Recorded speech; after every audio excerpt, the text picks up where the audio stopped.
You step outside. The air is still. The night, as always, wraps around you like a familiar thought, cool, silent, endless. But tonight, something is wrong. You don't see it at first. The stars are there. The wind moves through the trees, and yet the sky feels unmoored. The tide inside you says something's missing. You look up again, and this time you see it. Or rather, you don't. The moon is gone. There's no announcement, no explosion, no flash of light or spiral into the void. It's just not there. One quiet absence above everything you've ever known. For a second, the world feels flatter, more fragile. Shadows don't behave the same. The ocean doesn't shimmer. The night no longer has a center. And somewhere in that silence, a girl stands on the edge of a rooftop, still, uncertain, her eyes searching a sky that refuses to answer back. We've lived with the moon for as long as we've existed. Not as a luxury, but as a necessity so constant, we forgot it was holding us. It tugs at our oceans, our calendars, our myths, and our bones. So what happens if that anchor is suddenly cut loose? If the one companion Earth has ever known just slips away? The truth is, the moon has been leaving us for a long time. Quietly, patiently, about 3.8 centimeters every year. That's roughly the speed your fingernails grow. Slow enough to ignore, yet relentless enough to matter. It's been drifting away since the moment it was born, torn from Earth's surface in a violent collision billions of years ago, then settling into orbit, becoming our partner, our stabilizer, our mirror. And ever since, it's been edging toward the exit. The reason? Tidal friction. As the moon pulls at Earth's oceans, it creates tidal bulges that are always a bit ahead of the moon in its orbit. These bulges drag on the moon gravitationally, adding a sliver of energy to its motion, pushing it farther out. It's a cosmic trade. Earth's rotation slows down slightly, and the moon climbs a little higher in the sky. Each day gets longer, by about 1.7 milliseconds per century. That's not a metaphor. That's time itself stretching. Imagine the girl again, sitting on a beach now, watching waves that arrive seconds later than they used to. Around her, everything is unchanged. And yet the world she walks through is not the one her ancestors knew. The rhythm of life, tides, migrations, sleep, is being rewritten in millimeters and minutes, and we didn't even notice. But what if that slow departure wasn't slow anymore? What if one day the moon just left? If the moon were to vanish, not drift, not fade but vanish, Earth would feel it instantly. Not as a scream, but as a systemic unraveling, like pulling a single thread from a vast tapestry and watching everything come loose. First, the tides. Without the moon's gravitational pull, the ocean would lose its rhythm. The great breathing of the planet, high and low tide, twice a day, would shrink to a whisper. Solar tides from the sun would remain, but they'd be weaker, less structured, erratic. Shorelines would change. Coastal ecosystems that rely on the tidal rhythm would collapse. Entire species, from crabs to corals, would vanish like forgotten songs.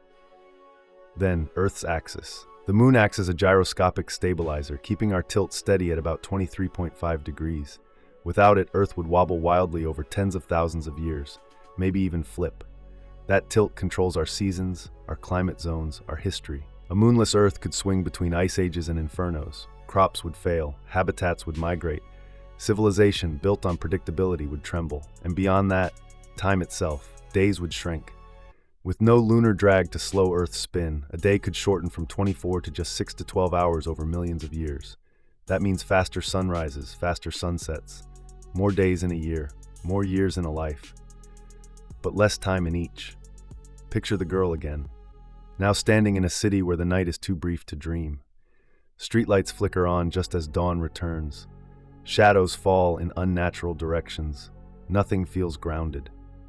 The world spins, literally and metaphorically, too fast to hold on. Without the moon, Earth wouldn't just lose a companion, it would lose its sense of balance. But let's rewind, not to the present, but to a different beginning. What if the moon had never formed at all? No impact, no orbit, no silver disk to guide the night, just a solitary Earth, turning alone in the dark. In this alternate timeline, Earth is a stranger, its tilt unstable, wobbling unpredictably over thousands of years. Ice sheets expand and retreat without rhythm. Seasons fracture. The planet pulses between extremes. One era scorched by endless summers, another frozen under skies that never thaw. Life adapts, or doesn't. Tides are weak, forgettable. The slow, massive exhalations of our oceans never happen. Coastal evolution, the strange interplay between water and land that gave rise to so many species, is stunted. Perhaps life still begins in the sea, but maybe it never climbs out. Maybe it never learns to walk or to look up. And without the moon, no myths of werewolves, no lunar calendars, no tides to mark time. Early humans would have faced a sky missing its most constant presence. No guiding glow over ancient migrations, no cosmic mirror for poems and prayers. Perhaps cities rise anyway, but they'd feel different, like stories without punctuation. In this world, a girl walks through a desert under a sky filled only with stars. There's no silhouette pulling her gaze upward, no lunar thread connecting her to her ancestors. She doesn't know what's missing, but something in her dreams still reaches for it. Because even in a world without the moon, something in us remembers what it's like to orbit beside another. Long before we knew what the moon was, we knew it. It was the first map in the sky, the first clock, the first question mark. Every culture on Earth wove its stories into that shifting silver face, cycles of birth and death, of madness and magic, of return. Long before telescopes, the moon taught us to observe. Long before science, it gave us the instinct to wonder. The moon shaped the earliest calendars, 29.5 days from fullness to fullness. A rhythm close enough to human cycles to feel personal. Men hunted by its light, women tracked its phases, farmers planted with it, priests read omens from its eclipses. It wasn't just a rock in the sky, it was time reflected. Even language carries its imprint. Month comes from munth, lunacy from luna. The moon has left fingerprints on every part of who we are, our stories, our measurements, our myths. And it still does. Every time a child notices the crescent over their window, every time a poem ends with a longing glance upward, that's the moon writing itself into us again.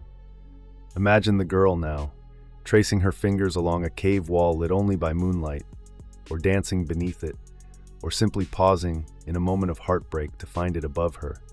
That pale, wordless companion who's always been there, even when no one else was. If the moon disappeared, part of us would go with it. Not our bodies, but something subtler. Our orientation to time, to story, to something outside ourselves that listens. We don't just orbit the moon, we orbit with it. The moon seems eternal, untouchable, hung in the sky like punctuation at the end of every night. But the more we understand it, the more fragile it becomes. Not because it's in danger, but because we are. Our connection to the moon is a reminder that we are not self-contained. Earth's balance, climate, rhythms, even the length of a day, are not solely Earth's doing. They're the result of a gravitational embrace. Two bodies locked in orbit, shaping each other across the void. Remove one, and the story fractures.